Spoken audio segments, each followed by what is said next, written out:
ഒരു 12 വയസ്സുള്ള കുട്ടിയാണെന്നുള്ളത് ചിന്തിക്കാതെ ആ കുട്ടീനെ പബ്ലിക് ഫോറത്തിൽ ആരാണ് ഇവർക്കൊക്കെ ഇതിനുള്ള അധികാരം കൊടുക്കുന്നത്? ദേവനന്ദ എന്തൊക്കെ പറഞ്ഞാലും 11 വയസ്സുള്ള കുട്ടിയാണ് അവൾ. ഞാൻ അങ്ങനെയാണെങ്കിൽ ഞാൻ ആ കുട്ടിയുടെ അഡ്രസ്സ് പറയാം, ഞാൻ ആ കുട്ടിയുടെ വീട് പറയാം. ആ കുട്ടിയുടെ വീട്ടിൽ പോയി ധൈര്യമായിട്ട് ഇത് പറയാനുള്ള എത്ര പേരുണ്ട്? ഓക്കെ, അവളുടെ സംസാരത്തിൽ മെച്യൂരിറ്റി, അവൾ ചിലപ്പോൾ ഒരു സാധാരണ കുട്ടി സംസാരിക്കുന്നതിനേക്കാളും ഒരു പടി മുകളിലേക്ക് അവളുടെ മെച്യൂരിറ്റി സംസാരം, അത് മേ ബി അവളെ വളർത്തുന്ന പേരൻസ് അവളെ ട്രെയിൻ ചെയ്യിക്കുന്നതാവാം. എനിക്ക് സത്യം ആ സമയത്ത് എഴുതാൻ തോന്നുന്നില്ലായിരുന്നു. മാനസികപരമായിട്ട് ഞാൻ വളരെ വിഷമിച്ചൊരു സമയമാണ്. ഇന്നത്തെ കാലത്തെ ഏറ്റവും വലിയ പ്രശ്നം അതാണ്, നമ്മൾ പോസിറ്റീവ് പറയുന്നതല്ല, നെഗറ്റീവ് പറയുമ്പോഴാണ് കൂടുതൽ ശ്രദ്ധിക്കപ്പെടുന്നത്. ഞാൻ പലപ്പോഴും ആലോചിച്ചിട്ടുണ്ട് സിനിമ വിട്ടാലോ, സീരിയസ്ലി ഞാൻ ചിന്തിച്ചിട്ടുണ്ട്. 2025, 26, 27 ഞാൻ ഉറപ്പ് ഞാൻ പറയുന്നു, എന്തെങ്കിലുമൊക്കെ അത്ഭുതം ഞാൻ കാണിച്ചിരിക്കും. അത് ഞാൻ ഉറപ്പിച്ച് ഞാൻ പറയാം. അപ്പോൾ പലപ്പോഴും ചില ഇൻ്റർവ്യൂകളൊക്കെ ഞാൻ പോയി സംസാരിച്ച് കഴിയുമ്പോൾ താഴെ ഈ സംവിധായകന് സംസാരിക്കാൻ പറ്റാത്ത റൈറ്റർ വന്നതിന് സംസാരിക്കുന്നത്. ഞാൻ പറഞ്ഞു, ഞാൻ റൈറ്റേഴ്സ് പബ്ലിക്കായിട്ടൊന്നും സംസാരിക്കാൻ പാടില്ലെന്ന് ആരാ പറഞ്ഞേക്കുന്നത്? റൈറ്റേഴ്സ് സെലിബ്രിറ്റി ആവാൻ പാടില്ലെന്ന് ആരാ പറഞ്ഞേക്കുന്നത്? റൈറ്റേഴ്സ് പബ്ലിക് ഫംഗ്ഷന് പോയിട്ട് അവിടെ ബൈറ്റ് കൊടുക്കാൻ പാടില്ലെന്ന് ആരാ പറഞ്ഞേക്കുന്നത്? കുറേ പേർ ഞാൻ കണ്ടിട്ടുണ്ട് ഷോ കാണിക്കാൻ വേണ്ടി നടക്കുന്നതെന്നൊക്കെ പറഞ്ഞിട്ട്. അപ്പം ഞാൻ അന്നൊക്കെ എനിക്ക് വിഷമം തോന്നും. ഇന്ന് ഞാൻ ചിന്തിക്കുന്നത് അതാണ്, ഇവർ നമ്മളെ ശ്രദ്ധിക്കുന്നുണ്ടല്ലോ, അതുകൊണ്ടല്ലേ സാരമില്ല അങ്ങനെ ഇരിക്കട്ടെ. എനിക്ക് പലരും ഈ കമന്റ് ഇടുന്ന ഒരു ഫ്രസ്ട്രേറ്റഡ് മെന്റാലിറ്റി അവർക്ക് വരാൻ പറ്റാത്ത അതൊരു സംഭവം ഉണ്ടായിട്ടുണ്ട്. ഒരു പയ്യൻ ഒരു തവണ എന്തോ ഒരു മോശമായിട്ടൊരു കമന്റ് ഇട്ടു. അപ്പം എനിക്ക് അന്ന് ഇത് ഭയങ്കര വിഷമമാണ്, ഇവനത് ഇങ്ങനെ ഇട്ട് നമ്മളെ പറ്റി നോക്കാം. അപ്പോൾ ഞാൻ ആ പയ്യൻ്റെ പ്രൊഫൈലിൽ കയറിയപ്പം മെസ്സഞ്ചറിൽ അവൻ കഴിഞ്ഞൊരു 3 മാസമായിട്ട് എനിക്ക് മെസ്സേജ് ആയിട്ടുണ്ട് ചാൻസ് ചോദിച്ചിട്ട്. അപ്പം ഞാൻ ഞെട്ടിപ്പോയി. അപ്പം ഞാനിത് കണ്ടിട്ടില്ല, കാരണം അപ്പം ഞാൻ റിപ്ലൈ ഇട്ടു, മോനെ നമ്മളും എന്തെങ്കിലും പ്രശ്നമുണ്ടോ മോനെ? ചേട്ടാ നെഗറ്റീവ് പറയുമ്പോൾ ചേട്ടൻ ശ്രദ്ധിച്ചല്ലോ, അപ്പോൾ ഇപ്പം ചേട്ടനെങ്കിൽ മെസ്സേജ് അയച്ചില്ലത്. എന്താണ് ഞാൻ പറയേണ്ടത്? കാരണം ഇന്നത്തെ കാലത്തെ ഏറ്റവും വലിയ പ്രശ്നം അതാണ്, നമ്മൾ പോസിറ്റീവ് പറയുന്നതല്ല, നെഗറ്റീവ് പറയുമ്പോഴാണ് കൂടുതൽ ശ്രദ്ധിക്കപ്പെടുന്നത്. അപ്പം ഞാൻ പലപ്പോഴും അത് ഇൻ്റർവ്യൂവിൽ പറഞ്ഞത്, ഞാൻ ഈ വനിതാ തിയേറ്ററിൽ നമ്മൾ സിനിമ കാണാൻ ചെല്ലുമ്പോൾ നമ്മൾ കാണാറുണ്ട്, അവിടെ കുറേ പുതിയ അവതാരങ്ങളുണ്ട്. ഞാൻ ഇവരൊന്നും മോശം പറയുന്നില്ല, ഇവരൊക്കെ സിനിമ ഇഷ്ടപ്പെട്ട് എങ്ങനെയെങ്കിലും അറ്റൻഷൻ കിട്ടാൻ വേണ്ടി വരുന്ന ആളുകളാണ്. ഇപ്പോൾ ഈ പറയുന്ന നമുക്ക് അവിടെ കുറേ ആളുകൾ പല പേരുകളിൽ അറിയപ്പെടുന്ന ഒരാളുകളുണ്ട്. അപ്പോൾ ഇതൊക്കെ വൈറലാകുമ്പോൾ നമ്മൾ അവരും ചിന്തിക്കുന്നു നമ്മളെന്തോ ഭയങ്കര സംഭവം എന്നൊക്കെ. അവർ മനസ്സിലാക്കുന്നില്ല, അവർ അതിൻ്റെ പെർസ്പെക്റ്റീവ് വേറെയാണ്. ഞാൻ പേഴ്സണലി എൻ്റെ പടത്തിൻ്റെ പൂജയ്ക്കൊക്കെ ഈ പിള്ളേരൊക്കെ വരുമ്പോൾ ഞാൻ പറയും, എടാ നിങ്ങളിങ്ങനെ അവിടെ പോയി കോമാളിത്തരം കാണിക്കാൻ നിൽക്കരുത്.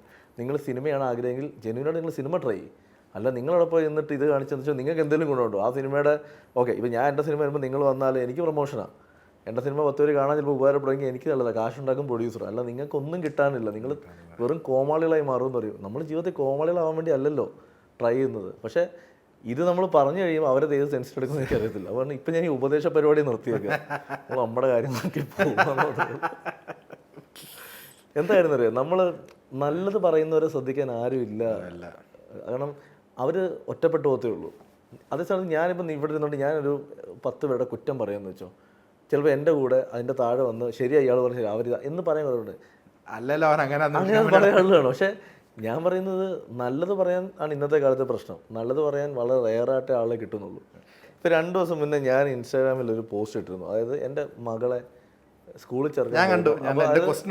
അപ്പം അതിൻ്റെ താഴെ ഒരാൾ വന്നിട്ടേക്കുന്ന ഒരു കമൻറ്റ് ഞാൻ കണ്ടു. എന്നിട്ട് ഇത്രയുള്ള നിങ്ങൾ എന്താണ് കഴിവും ഇതുള്ള ഞങ്ങളെപ്പോലുള്ള സിനിമയിലേക്ക് എടുക്കാത്തത്? അപ്പം ഞാൻ പെട്ടെന്ന് ചിന്തിച്ചത്, ഞാൻ അയാളുടെ പ്രൊഫൈലിൽ കയറി നോക്കി, പുള്ളി എനിക്കൊരു മെസ്സേജ് ഒന്നും അയച്ചിട്ടില്ല. അപ്പം ഞാൻ ചിന്തിച്ചത്, എൻ്റെ എല്ലാ സിനിമകളും പുതിയ ആൾ വരുന്നുണ്ട്, എൻ്റെ എല്ലാ സിനിമകളും ഞാൻ ഈ റീല് കണ്ടിട്ട് എനിക്ക് ഇഷ്ടം തോന്നുന്നതൊക്കെ ഞാൻ സിനിമയിലേക്ക് എടുക്കാറുണ്ട്, വിളിക്കാറുണ്ട്.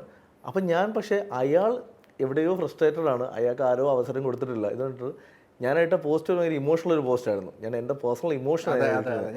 അപ്പോൾ അതിൽ പോലും വളരെ മോശമായിട്ട് വന്നൊരു കമൻറ്റ് ഞാൻ കണ്ടു. അപ്പം ഞാൻ ഇങ്ങനെ ചിന്തിച്ചു, ആളുകളെ ഒരിക്കലും തിരുത്താൻ പറ്റില്ല. ജനങ്ങൾ ഈ പറയുന്ന ഒരു 10% പേരുള്ളൂ കേട്ടോ, ഞാൻ ഈ പറയുന്ന സോഷ്യൽ മീഡിയ കിടന്ന് ഈ കാണിക്കുന്ന 10% പേരുള്ളൂ. ബാക്കി 90% പേര് ഇത് ഇടാൻ നിൽക്കാത്ത ആളുകളാണ്. ഈ 10% പേരാണ് ഈ 90% പേരെ നശിപ്പിക്കുന്നത്. അവിടെ ഞാൻ അതുപോലെ ഇപ്പം ഈ മാളികപ്പുറത്തിലെ മോള് ദേവനന്ദ എന്തൊക്കെ പറഞ്ഞാലും 11 വയസ്സുള്ള കുട്ടിയാണ് അവള്.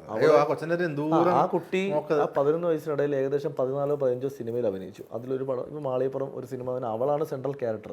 അവൾക്ക് എന്തോരം അംഗീകാരങ്ങൾ കിട്ടി. എവിടെ ചെന്നാലും ഈ അമ്മമാരൊക്കെ ഇത് കണ്ടിട്ട് ഓക്കെ, അവളുടെ സംസാരത്തിൽ മെച്യൂരിറ്റി, അവൾ ചിലപ്പോൾ ഈ ഒരു സാധാരണ കുട്ടി സംസാരിക്കുന്നതിനേക്കാളും ഒരു പടി മുകളിലേക്ക് അവളുടെ മെച്യൂരിറ്റി സംസാരം, അത് മേ ബി അവളെ വളർത്തുന്ന പേരൻസ് അവളെ ട്രെയിൻ ചെയ്യിക്കുന്നതാവാം. അവൾ ഈ പ്രായത്തിൽ അവൾ വായിച്ച പുസ്തകങ്ങൾ ഞാൻ വായിച്ചിട്ടില്ല, സീരിയസ്ലി. കാരണം അവൾ വായിച്ചു കൊടുക്കുന്ന ഇംഗ്ലീഷ് നോവൽസും കാര്യങ്ങളും ഞാൻ വായിച്ചിട്ടില്ല. അവൾ സംസാരിക്കുന്നത് എൻ്റെ മകളും അവൾ ഒരേ പ്രായമാണ്.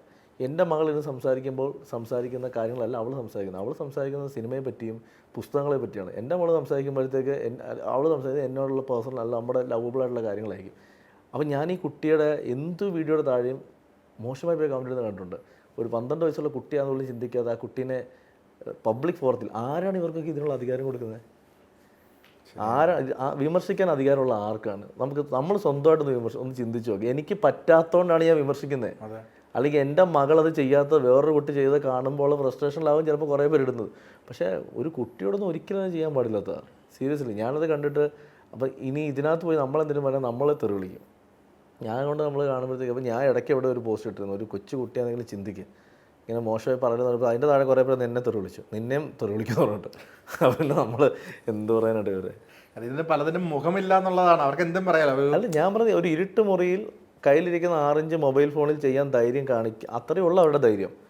ഒരു വെളിച്ചത്ത് വന്ന് പബ്ലിക് പ്ലേസിൽ വന്ന് ധൈര്യത്തോടെ പറയാൻ കാണിക്കുക. എന്ത് പ്ലേസ് കണ്ടു കഴിഞ്ഞാൽ ഭയങ്കരമായിട്ട് കാര്യം സംസാരിച്ചിട്ട് പോയി. അല്ല ഞാൻ അങ്ങനെയാണെങ്കിൽ ഞാൻ ആ കുട്ടിയുടെ അഡ്രസ്സ് പറയാം, ഞാൻ ആ കുട്ടിയുടെ വീട് പറയാം. ആ കുട്ടിയുടെ വീട്ടിൽ പോയി ധൈര്യമായിട്ട് ഇത് പറയാനുള്ള എത്ര പേരുണ്ട്? അപ്പോൾ അവർക്ക് തിരിച്ചു പറയാനും കാണും.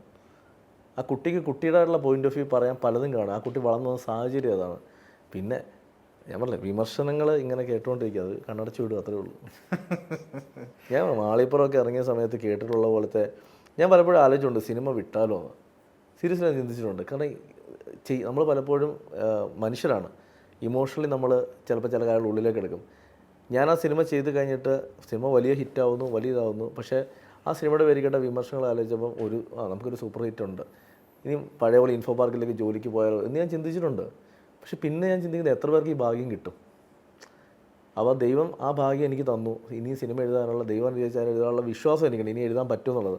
എനിക്ക് ശരി എന്നാൽ കണ്ടിന്യൂ ചെയ്യാം. സത്യം പറഞ്ഞാൽ ആ ഒരു വർഷത്തെ ബ്രേക്ക് ചെയ്യാൻ എടുത്തത് ഞാൻ ഇൻറ്റൻഷൻ എടുത്ത ബ്രേക്ക് അല്ലായിരുന്നു അത്. എനിക്ക് സത്യം പറഞ്ഞാൽ ആ സമയത്ത് എഴുതാൻ തോന്നുന്നില്ലായിരുന്നു. മാനസികപരമായിട്ട് ഞാൻ വളരെ വിഷമിച്ചൊരു സമയമാണ്. ആ സമയത്ത് എൻ്റെ കൂടെ എനിക്ക് സപ്പോർട്ടോടെ എൻ്റെ കുറേ സുഹൃത്തുക്കൾ, അവർ തന്നൊരു മോട്ടിവേഷൻ, അല്ലെങ്കിൽ എൻ്റെ സിനിമയ്ക്കുള്ളിൽ നിൽക്കുന്ന കുറേ ആളുകൾ. അതിൽ ഏറ്റവും എടുത്ത് പറയേണ്ട ഒരാളാണ് ജയസൂര്യ.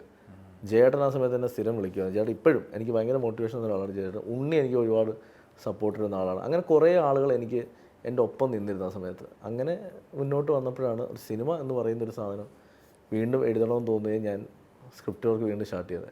ഇപ്പം ഞാൻ പറയുന്നു ഇനി ഇതൊരു നോൺ സ്റ്റോപ്പ് ആയിട്ടുള്ളൊരു പോക്ക് തന്നെ ആയിരിക്കും. കാരണം ഞാൻ ഇനിയും മുന്നോട്ട് കമ്മിറ്റ് ചെയ്തിരിക്കുന്ന പ്രൊജക്റ്റുകൾ എൻ്റെ ഡ്രീം പ്രോജക്റ്റുകളാണ്. ഞാൻ ആഗ്രഹിക്കുന്ന അത്രയും കൊതിയോടിരിക്കുന്ന പ്രോജക്റ്റുകളാണ്. അപ്പോൾ അത് 2025, 2026, 2027 ഞാൻ ഉറപ്പ് ഞാൻ പറയുന്നു എന്തെങ്കിലുമൊക്കെ അത്ഭുതം ഞാൻ കാണിച്ചിരിക്കും. അത് ഞാൻ ഉറപ്പിച്ച് ഞാൻ പറയാം. അത് കോൺഫിഡൻസ് തന്നെ ഞാൻ പറയും. ഇത് മേ ബി ഇപ്പം ഈ പറഞ്ഞ കാര്യം ചിലപ്പോൾ ഇതൊരു റീലോ മറ്റോ താഴെയോ ഇവൻ എന്തൊരു അഹങ്കാരിയാണ് പറയുന്നത് കേട്ടോ എന്നായിരിക്കും കമൻറ്റ്. ആ അഹങ്കാരി എന്നാണ്, ഞാൻ അഹങ്കാരിയാണ്. എൻ്റെ കോൺഫിഡൻസിൽ എനിക്ക് പറയാൻ പറ്റും. എനിക്ക് നിങ്ങളുടെ കോൺഫിഡൻസ് പറയാൻ പറ്റില്ല, എനിക്ക് എൻ്റെ കോൺഫിഡൻസിൽ പറയാൻ പറ്റും. ഞാൻ പറഞ്ഞു എനിക്ക് അത്ഭുതം കാണിക്കാൻ പറ്റുന്നുള്ള കോൺഫിഡൻസ് എനിക്കുണ്ട്. ഞാനത് ശ്രമിച്ചിരിക്കും, ചെയ്തിരിക്കും, അത്രേ ഉള്ളൂ.